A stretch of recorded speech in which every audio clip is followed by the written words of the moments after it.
네, 윤남옥의 말씀 TV의 윤남옥 목사입니다.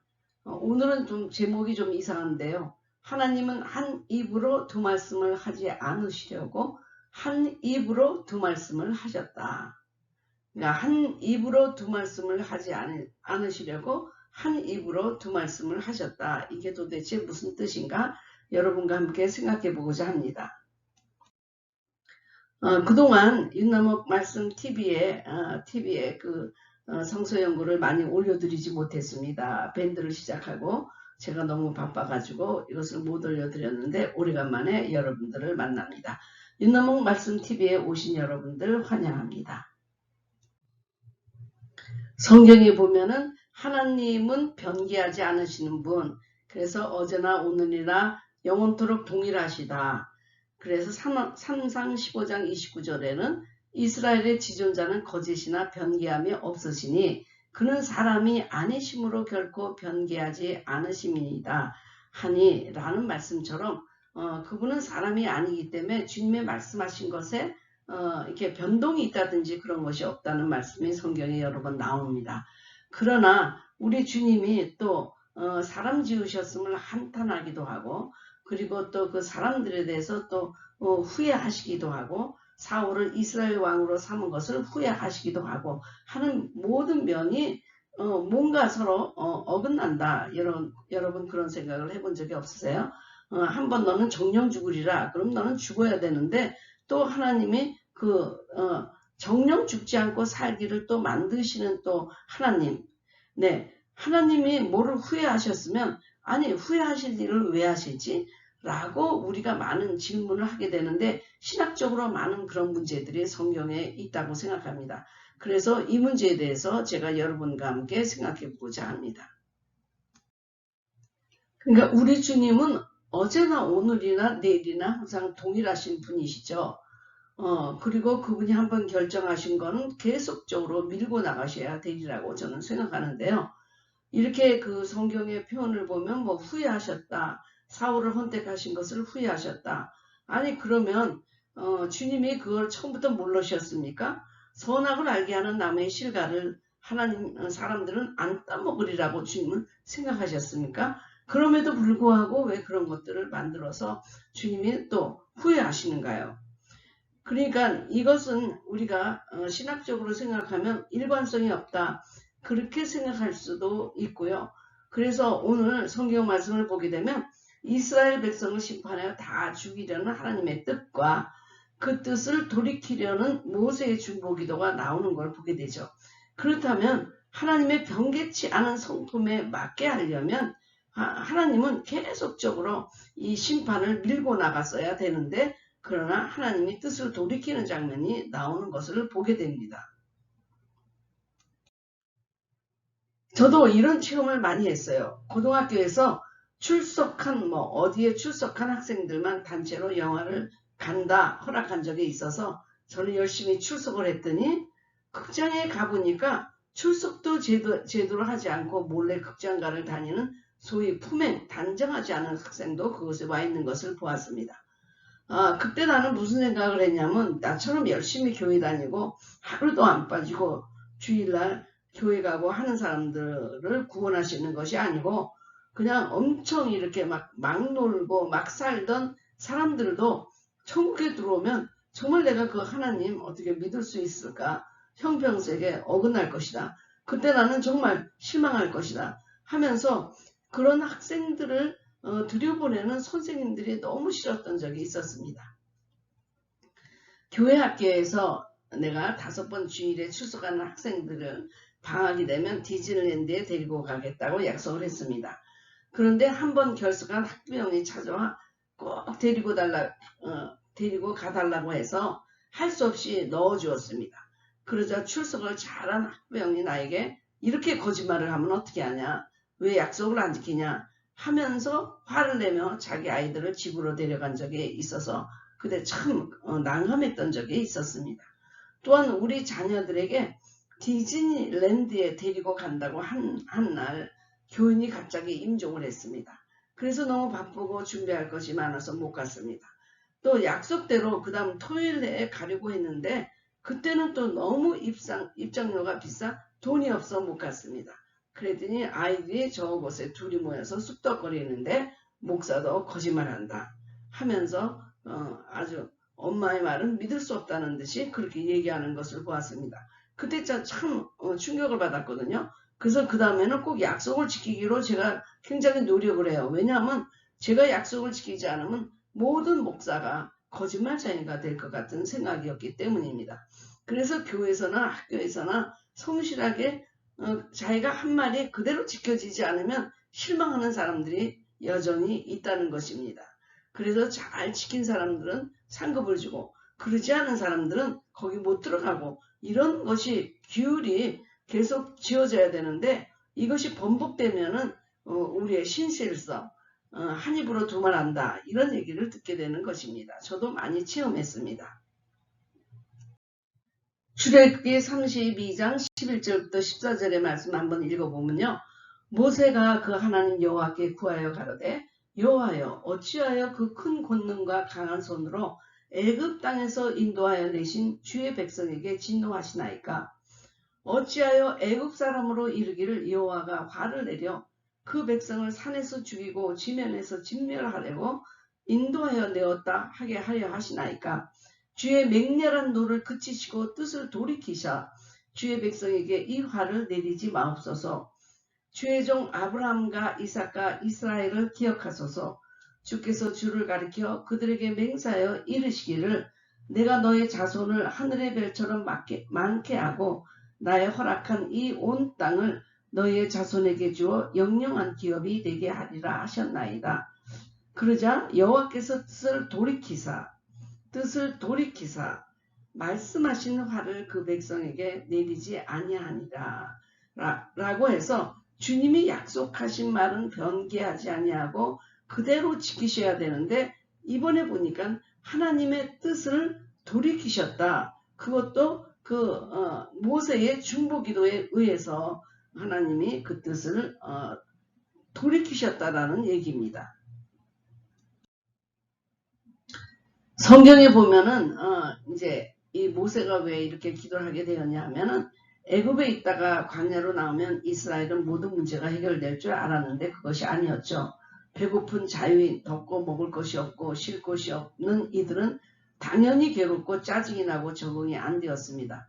그래서 그들은 계속 불평을 하게 되고 그 불평을 들은 하나님은 불순종하고 불평한 백성들을 모두 쓸어버려 죽이시려는 계획을 갖고 계셨습니다. 그 애굽의 노예됨에서 하나님이 강한 팔로 내려와 그들을 구원해 주시고 자유와 해방을 주었음에도 불구하고 그 고마움을 모르고 계속 불평하니까 하나님이 또 분노하사 그들을 모두 쓸어버려 죽이시겠다 그렇게 말씀하십니다. 하지만 모세는 간곡하게 그들을 위하여 기도하고 선처를 구합니다. 네, 변개하지 않는 그분이 중보기도한다고 말씀하신 것을 다시 번복하시면 되겠습니까? 사람들도 한 입으로 두 말을 안 하는 것이 정상인데 모세는 약속에 근거하여 하나님의 이름과 명예를 걸고 그러한 심판을 거둘 것을 간절히 기도하는 것입니다. 네, 모세의 그 중보기도가 강력하게 하나님 보좌로 올라가고 있는 것입니다. 그러나 하나님은 심판하시는 그의 뜻을 돌이키사 심판을 거두시기로 하였습니다. 이것이 이해가 됩니까? 거짓말을 하신 것처럼 보이는 하나님은 거짓말을 하시지 않기 위하여 그의 뜻을 돌이켰다. 그러니까 그분이 말씀하신 언약에 대하여 거짓말을 하지 않으시려고 뜻을 돌이키셨다. 이것을 여러분 함께 잘 이해해 보시면요. 지금 그들을 쓸어버리겠다고 하신 약속 전에 하나님이 약속하신 말씀이 있잖아요. 그 말씀이 뭡니까? 가나안 땅을 주시고 너의 백성이 아주 창대하게 되리라는 약속 아닙니까? 그 약속을 하나님께 다시 기억하게 하시면서 그 약속을 해놓고 그럼 그 약속을 지킬 능력이 없어서 자기 백성들을 모두 광야에서 죽이시는 하나님이신가 하고 애굽 사람들이 조롱할 수 있잖아요. 이것도 아브라함과 이삭과 야곱에게 대대로 선조들에게 약속한 것이 아닙니까? 그러니까는 지금 그들을 심판하고 죽이시겠다고 말씀하신 것 이전에 그의 선조들과 약속한 이 가나안 땅을 주시겠다는 것, 그리고 또 이 자손들이 창대하게 되겠다는 것을 지금 기억하게 하는 것입니다. 모세가 기억하게 하는 것입니다. 그러니까 그때 하신 말씀을 번복해서는 안 되는 것이죠. 그래서 그 언약을 붙잡고 모세가 기도할 때에 하나님께서 뜻을 돌이키사 그 첫 번 그들과 한 언약에 성실하게 지키셨던 것입니다. 한 입으로 두 말씀 하시겠습니까? 그러면 다른 이방 민족이 하나님을 얼마나 우습게 알겠습니까?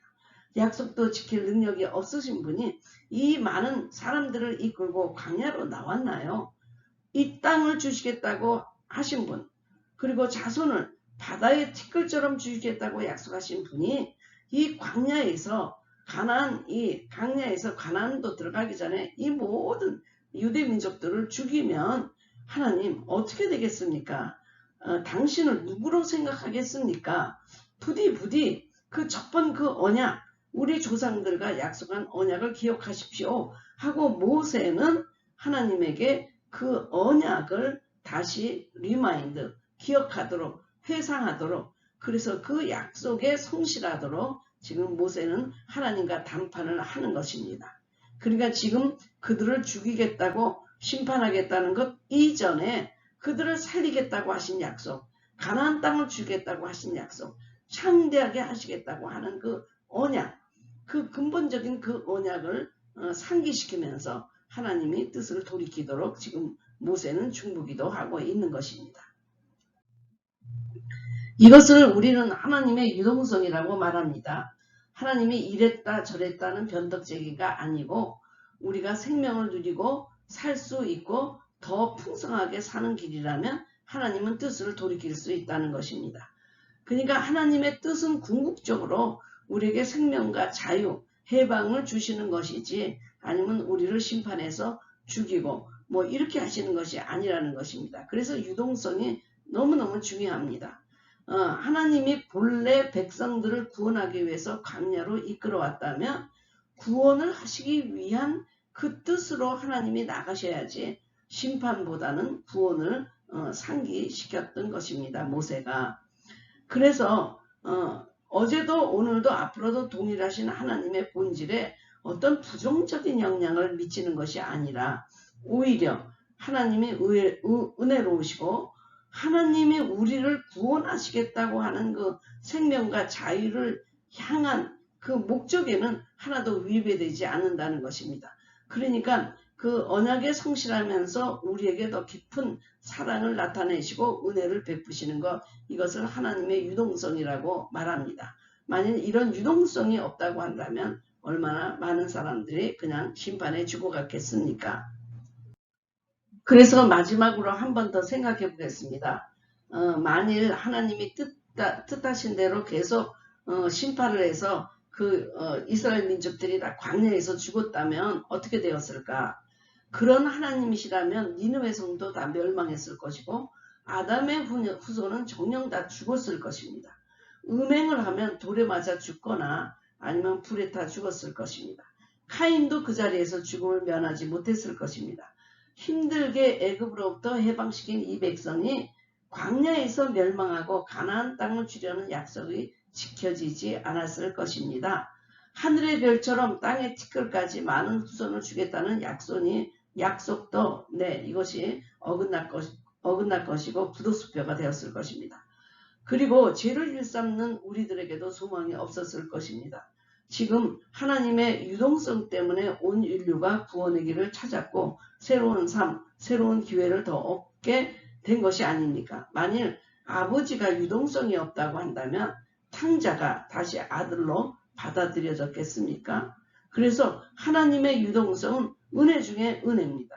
이 은혜를 붙잡고 모세가 중보기도로 하나님을 상기시키고 당신이 한 말, 그 한 말에 대해서 성실하게 지키십시오 하고 그 하나님의 유동성 그리고 하나님의 언약의 성실성을 붙잡고 기도할 때 이스라엘이 생명을 더 누리고 그리고 그들이 가나안 땅에 들어가고 그 후손이 창대하게 되는 주님의 약속이 계속 이루어져 가게 됐던 것입니다. 여러분 하나님께서 만일 제가 어떤 아이에게 그 은혜를 베풀었다고 한다면 약속을 안 지킨 그것을 본 엄마들은 굉장히 섭섭했겠지만 자기가 그런 경우에 당했을 적에는 한 명을 더 받아줬을 때 더 얼마나 기뻤을까. 그러니까 상대가 바뀌고 형편이 바뀌면 내가 그런 은혜를 누리는 것이 얼마나 이것이 정말 사랑이고 은혜고 생명인가. 그것을 우리가 체험하게 되어서 한 번 결정하시면 끝까지 가시는 하나님이 아니고 예수 그리스도에 통해서 길을 열어주시고 우리에게 정령 죽어야 되는 우리들이 정령 살 수 있는 길을 열어주시는 하나님의 유동성이 우리에게 더 은혜가 된다. 그래서 오늘은 모세의 중보기대로 하나님의 뜻을 돌이킨 것, 그것은 그냥 무작정 때를 써서 돌이킨 것이 아니라 하나님이 한 번 약속했던 것을 상기시키면서 그 약속에 성실하라고 붙잡고 기도하자 주님이 그 약속을 지키시고 성실하게 응답해 주셔서 이스라엘이 살 길을 찾았다는 것입니다. 하나님의 유동성, 오늘 그 유동성이 여러분에게 더 은혜가 되시기를 바랍니다. 여기에서 아주 중요한 기도의 응답을 받는 비결을 발견합니다. 그것은 약속의 말씀을 붙잡고 기도하는 것이죠. 그러니까 하나님이 이렇게 약속하셨으니까 그 약속에 대해 성실하게 응답해 주십시오. 하나님 이렇게 약속하신 것 잊어버리셨습니까? 하면서 그 약속을 상기시키면서 기도하는 것이 응답받는 첫 비결입니다. 하나님은 당신이 하신 그 약속, 언약에 성실하시게 성취하시는 분이니까 우리의 구원을 위하여 또 건강을 위하여 치유를 위하여 약속하신 말씀이 있다면 시공을 초월하고 또 어제나 오늘이나 내일이나 동일하게 하나님께서는 꼭 그 응답해 주시는 것입니다. 그래서 우리가 그 말씀을 많이 알아야 되는데 성경에는 32,500가지의 약속이 들어있습니다.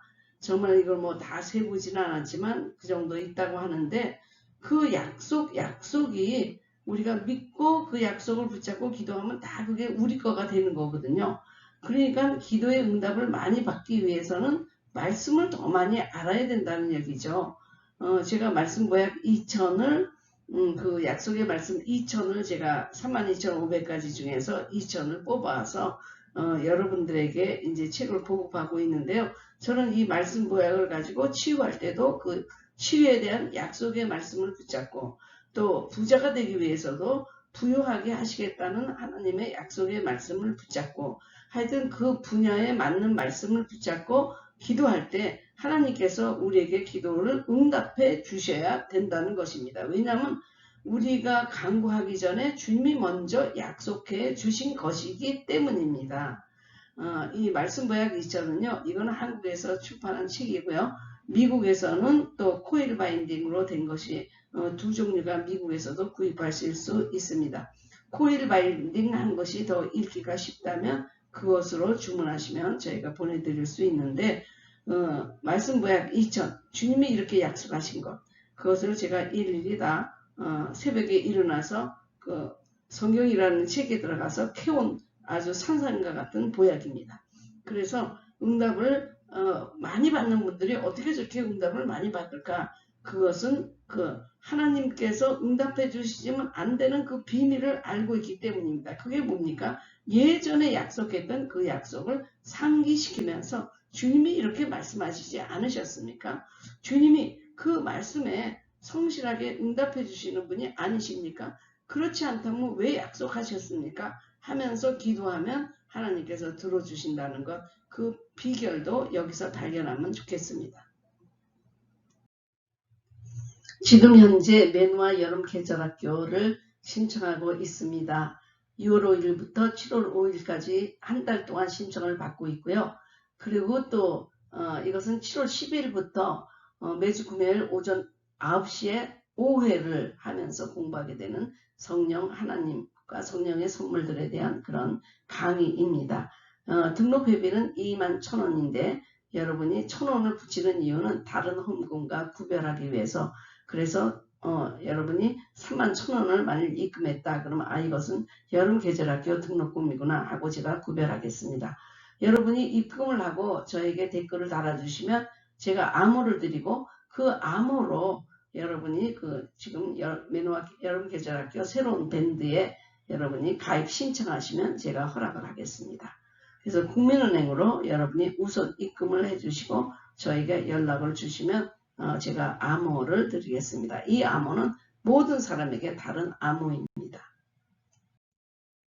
시청해 주신 여러분들 감사합니다. 말씀TV도 계속 구독해 주시고요. 사랑해 주시고 기도해 주시기를 바랍니다. 다음에 또 다른 주제로 만나겠습니다. 감사합니다.